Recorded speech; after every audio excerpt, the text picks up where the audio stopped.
Life in a world that keeps changing. Think that it's progress you're making. Copy and paste pretty faces all the time. Pictures so perfect we play through, only cause you set up the angle. Web that you weave got us tangled, caught in what's before our eyes. Show off your fantasy reality, whoa, that's yours, but I'll keep doing mine.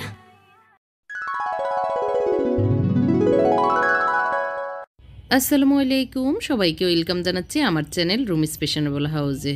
আল্লাহর অশেষ রহমতে আমি অনেক ভালো আছি। আপনারা কেমন আছেন আমাকে কমেন্ট করে জানাবেন। তো আজকে আমি আমার ড্রয়িং রুমটি একটু ডিপ ক্লিনিং এবং মেকওভার করব, সেটা থাকছে ভিডিওতে। আর ডিপ ক্লিনিং যেহেতু করব, রান্নাবান্না আগেই করে ফেলবো, সেই কারণে রান্নাবান্না করার জন্য প্রস্তুতি নিয়ে শুরু করে দিয়েছি।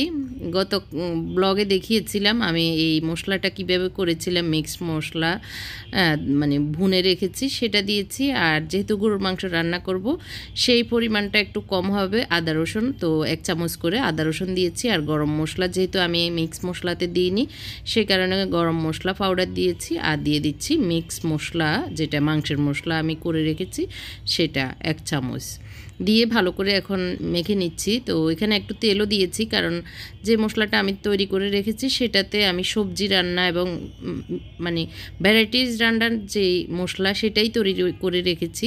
এখন যেহেতু আমি গরুর মাংস রান্না করছি, তার পরিমাপটা আমি আবার একটু দিয়ে দিয়েছি আর কি, যতটুকু কম মনে হচ্ছে এই মশলার বাইরেও দেওয়া দরকার সেটুকু দিয়ে বসিয়ে দিয়েছি। আর এদিক দিয়ে একটু মূলা রান্না করব শিং মাছ দিয়ে। তো দেখতে পেরেছেন 1 চামচের মতো দিয়েছি মশলাটা আর কি, যতটুকু আমি মনে করছি আমার এটাতে হয়ে যাবে ততটুকু আর কি, আন্দাজ মতোই আর কি।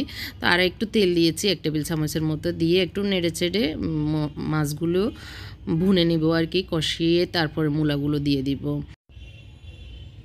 তো অবশ্যই আমার আজকের ব্লগটি শেষ পর্যন্ত দেখবেন, কারণ আমি নিজেও এক্সাইটেড এবং আপনারা দেখবেন এই আশা করছি। আমার আজকের ব্লগটি শেষ পর্যন্ত দেখানোর জন্য নিজেই অনেক বেশি মানে উৎসুক হয়ে আছি আপনাদেরকে দেখানোর জন্য। তো কেমন হয়েছে ড্রয়িং রুমটা গুছিয়ে নেওয়ার পরে সেটা দেখানোর জন্য আর কি। তো এদিক দিয়ে অনেকগুলো মশলার বয়ম খালি হয়ে গিয়েছে, মিক্স মশলা, জিরা ধনিয়া পাউডার, সেগুলো একটু নিত্য যে বয়মগুলি সেগুলিতে ঢুকিয়ে নিচ্ছি। রান্নার ফাঁকে ফাঁকে কাজটা করে নিচ্ছি। আজকে রুটি বানিয়েছি, সিদ্ধ আটার রুটি আর কি, সেটা বানিয়ে বক্সে রেখেছি। তো ওরা একজন করে একবার খাচ্ছে রুটি আর কি। তো সেটাই ছিল আজকে সকালের নাস্তা। তো নাস্তাটা তো আর দেখাইনি, এটা আর কি বলে দিয়েছি এই জন্যই। যে মশলাটা আমি ভুনে রেখেছি সেটার কারণে আসলে আমার এখন আর সকালে পেঁয়াজ কাটতে হচ্ছে না, তারপরে টমেটো, কাঁচামরিচ এই জিনিসগুলো কাটার আর দরকার হচ্ছে না, সময়টা অনেক বেশি বেঁচে গিয়েছে আর কি। জাস্ট যেটা রান্না করবে সেটা কুটে ধুয়ে দিয়ে দিচ্ছি, রান্নাতে বসিয়ে দিয়েছি। পেঁয়াজ, টমেটো, কাঁচামরিচ এগুলো কিন্তু ভুনা করতেও অনেক সময় লেগে যায় আর কি, ভাজতে। তো সেই সময়টাও বেঁচে গিয়েছে, জাস্ট আমি পাতিলে দিয়ে এভাবে রান্না করে নিচ্ছি, দেখতে পাচ্ছেন। তো আসলে একটু কাজ এগিয়ে রাখলে আর পরবর্তীতে কাজটা কমে যায়। এদিক দিয়ে মাছটা কষানো হয়েছে মশলার ভিতরে, তো মশলা থেকে আমি উঠিয়ে নিয়েছি, কারণ মূলা ভালো করে কষানোর পরে আবার মাছগুলো দিয়ে দিব, না হয় মূলা নাড়তে গেলে আর মাছগুলো বেশি জোশ হয়ে যাবে, খেতে ভালো লাগবে না, এই জন্য মাছগুলো উঠিয়ে রেখেছি। তো আবারও মশলা যেগুলো এখন আনকমপ্লিট সেগুলো করে নিচ্ছি। গোশতটা একটু কষানোর পরে আমি আর আধা কাপের মতো পানি দিয়ে আবারও ঢাকনা দিয়ে রেখে দিচ্ছি। আজকে আর বেশি কিছু রান্না করছি না, মশারির ডাল রান্না করেছি পাতলা আর কি, ভাত রান্না করে ফেলছি আগে, আর এখন মূলা আর গরু গোশত রান্না করছি।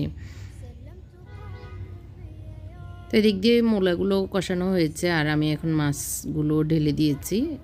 একটু লবণ চেক করছি, কারণ আমি আর কোনো কিছুই আসলে দিইনি।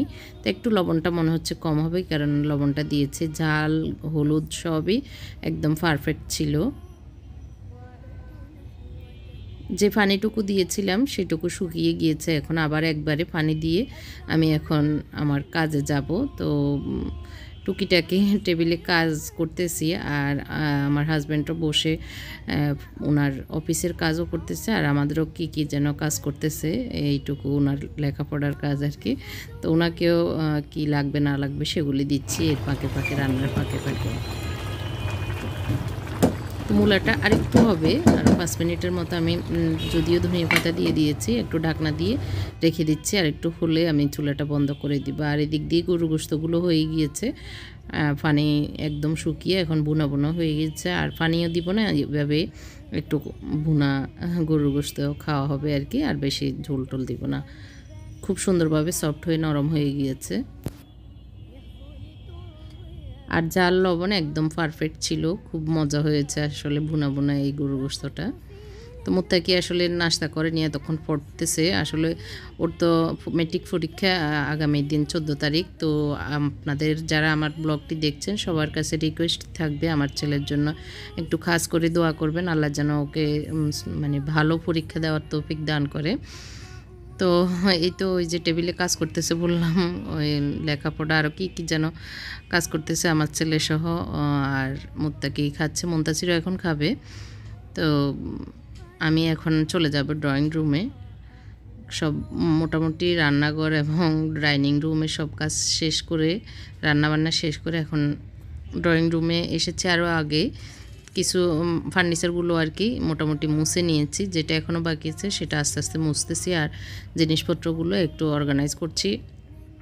টেবিল, এখানে টি টেবিলের উপর আরেকটা টেবিল ম্যাট ছিল সেটা উঠিয়ে টেবিলটা একটু মুছে নিয়েছি। নেওয়ার পরে এখন যে দেখতে পাচ্ছেন এলোমেলো হয়ে আছে সেগুলো আগে গুছিয়ে নিই, তারপরে আমি জিনিসগুলো কিভাবে আজকে ড্রয়িং রুমটা গুছিয়ে নিচ্ছি সেটা আপনাদের সাথে শেয়ার করছি আর কি।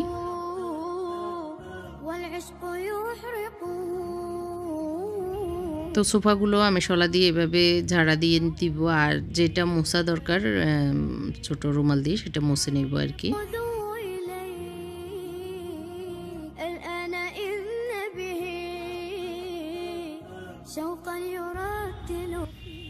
আজকে আমার ড্রয়িং রুম সাজানোর থিম রেখেছি গোলাপি কালার, লাইট এবং ডিপ গোলাপি থাকছে। আর এই তো টুকিটাকি আমার যে শোপিস জিনিসগুলো আছে সেগুলোতে থাকছে। আসলে আমি আমার ফার্নিচারগুলো সাদা রাখার চেষ্টা করি, মানে সাদা আমার ভালো লাগে, কিন্তু আমার শোপিস বা অন্যান্য জিনিসগুলো একটু কালারফুল আমার কাছে ভালো লাগে আর কি। আসলে এক এক মানুষের কাছে এক এক রুচি হতেই পারে, আমার যে রুচি আমি সেটাই আপনাদের সাথে শেয়ার করছি, আসলে শেয়ার করি।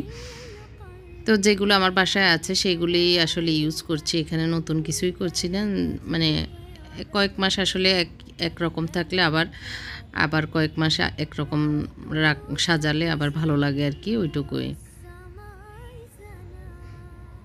তো কুশন কাপড়গুলো চেঞ্জ করে নিচ্ছি, অনেক দিন হয়েছে, প্রায় 1.5 মাস 2 মাসের মতো হয়ে গিয়েছে, এগুলো চেঞ্জ করা হয়নি, এখন আবার চেঞ্জ করে নিচ্ছি।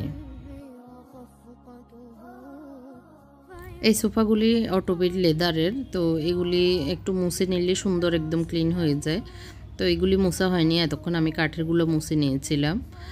তো এগুলো একটু ভালো করে মুছে, এই যে ফাঁকে একটু ধুলের আছে, আসলে কিভাবে ধুল ঢুকে ড্রয়িং রুমে, এত দূরে কিভাবে ঢুকে আল্লাহ ভালো জানে। তো তারপরে 2-4 দিন পর পর মোছার চেষ্টা করি।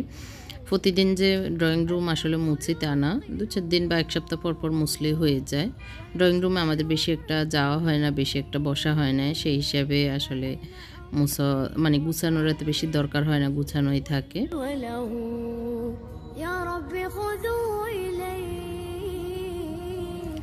তো আসলে নিজেই এগুলি মোছামাছি করলে মানে নিজের তৃপ্তিও হয় আর সুন্দর ক্লিন হয়। যতই বুয়াদেরকে আমরা দিয়ে কাজ করাই, কিন্তু ওরা সামান্য একটু মানে হাত বুলিয়ে চলে আসবে যে ওরা মুছে ফেলছে, তো আসলে নিজের মতো হয় না, আর ঠিকই ধুল বালিগুলো সে আগের মতোই থাকে।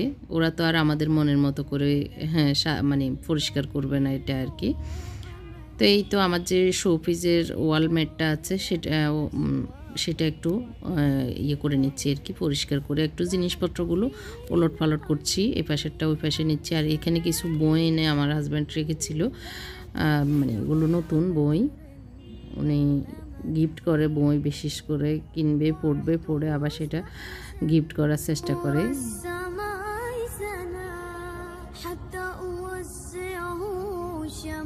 তো উনি ওনার মতো করে রেখেছে, আমি এখন একটু সাজিয়ে গুছিয়ে রেখে দিচ্ছি আর কি। একটু যেইভাবে রাখলে ভালো লাগবে দেখতে সেইভাবে রেখে দিচ্ছি।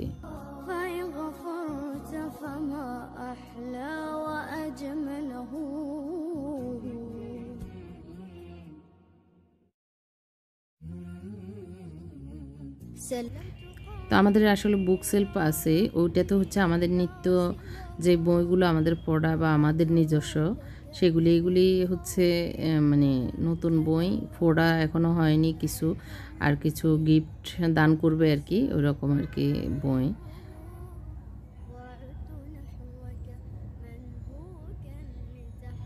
তো একটা শেলফে আমি বইগুলো ওইভাবে রেখেছি, আর একটা শেলফে এইভাবে এখন রেখে দিচ্ছি।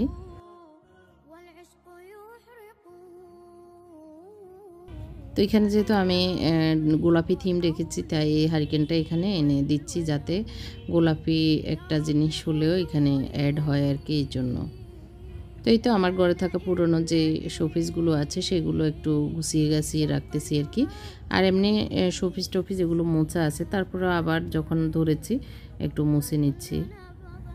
আর অনেকে আমরা মনে করি সাদা জিনিস পরিষ্কার করতে অনেক ঝামেলা, বা সাদা জিনিসে ময়লা হবে, দেখতে ময়লা লাগবে। আসলে কালো যে তেঁতুলের বিচির ফার্নিচারগুলো সেগুলোতে কিন্তু অনেক বেশি দেখা যায়, আমি দেখেছি।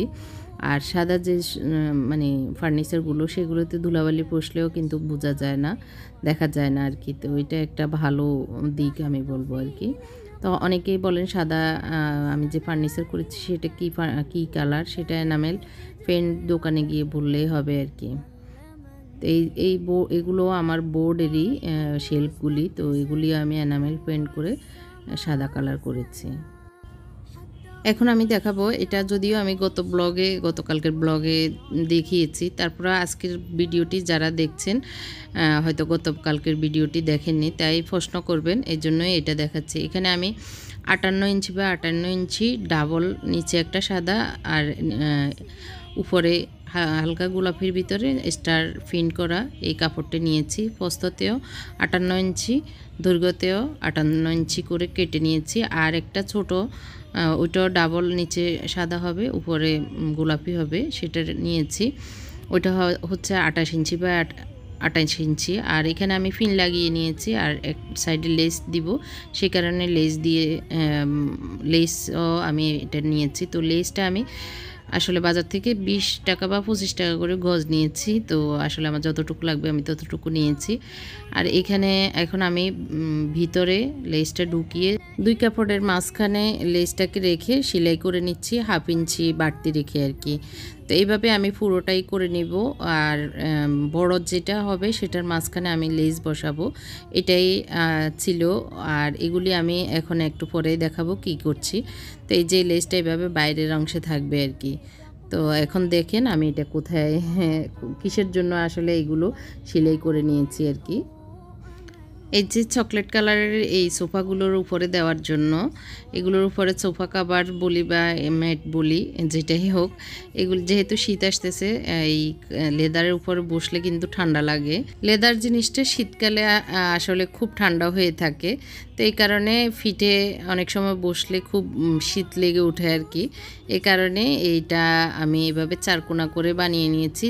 ছোট দুইটা বানিয়েছি, দুইটা সোফার উপরে দেওয়ার জন্য, সিঙ্গেল সোফার উপরে। আর বড় যেটা 58 ইঞ্চি বা 58 ইঞ্চি করেছি, সেটা এই যে বড় 3 সিটার চেয়ার যেটা, সেটার উপরে দেওয়ার জন্য। তো এটাকে আমি কর্নার করে উপরে এইভাবে লাগিয়ে দিয়েছি, একটু দেখলে বুঝতে পারবেন। আর মাঝখানে আমি এই লেসটা আসলে দিয়েছি, এই যে সরা, এই লেসটা আমার কাছে ছিল অনেক আগের কেনা, তো সেটা লাগিয়ে দিয়েছি। এখন আমি কুশন কাভারগুলো একটু শো করে দিচ্ছি, একটু কন্ট্রাস্ট হওয়ার জন্য প্রিন্টের কুশন কাভার ইউজ করছি আর কি। আমার কাছে যা ছিল এগুলো পুরনো কুশন কাভার। আর আমি এখানে গোলাপি, আসলে আমার কাছে এই কাপড়গুলো ছিল, আর আমি চাইলে পিছনে যেহেতু সাদা কাপড় দিয়েছি, সাদাগুলো আবার উল্টিয়ে দিতে পারবো আর কি। তো এই তো মোটামুটি ড্রয়িং রুম গুছানো শেষ, তো একটু এক ঝলক দেখিয়ে দিচ্ছি আর কি।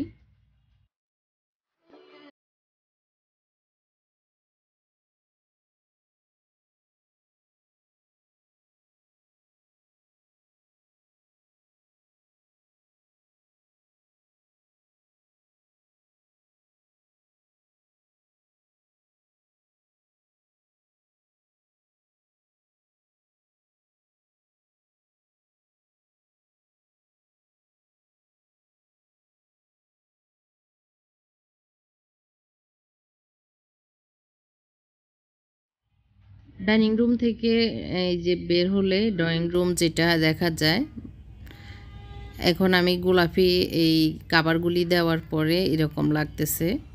একটু একটু গোলাপি দিয়েছে, আসলে ইদানিং আমার গোলাপি কালারটা অনেক বেশি মানে ভালো লাগতেছে আর কি। এক এক সময় এক এক কালার ভালো লাগে, এটাই হলো কথা। আর ওয়াল সেলফ যেগুলো সেগুলির উপরে এখন এইভাবে রেখেছি। এগুলো আমার পুরনো মানে শোপিস যে ছিল, বেশিরভাগই আমার হাতের তৈরি শোপিস। তো এখন যেভাবে দেখতে লাগছে আর কি, গোলাপি একটু গোলাপি গোলাপি মনে হচ্ছে, খারাপ লাগতেছে না। যদিও মোবাইলে অনেক বেশি কালার কালার মনে হচ্ছে, বাস্তবে অত বেশি কালার মনে হচ্ছে না, মানে মোটামুটি লাইট লাগতেছে এটা আর কি। স্মুথ একটা কালার, লাইট কালার বোঝা যাচ্ছে। যেহেতু ড্রয়িং রুমটা একটু জানালার আলো নেই বেশি একটা, তো একটু লাইট এই কাপড় দেওয়ার পরে, মানে যে কাভারটা সেটা দেওয়ার পরে অনেকটাই ব্রাইটনেস মনে হচ্ছে। যাই হোক, আপনাদের কাছে কেমন লেগেছে কমেন্ট করে জানাবেন, আর শেয়ার করতে ভুলবেন না আপনাদের কাছে যদি বেশি ভালো লাগে। আজকের মতো এখানে বিদায় নিচ্ছি। আল্লাহ হাফেজ, আসসালামু আলাইকুম।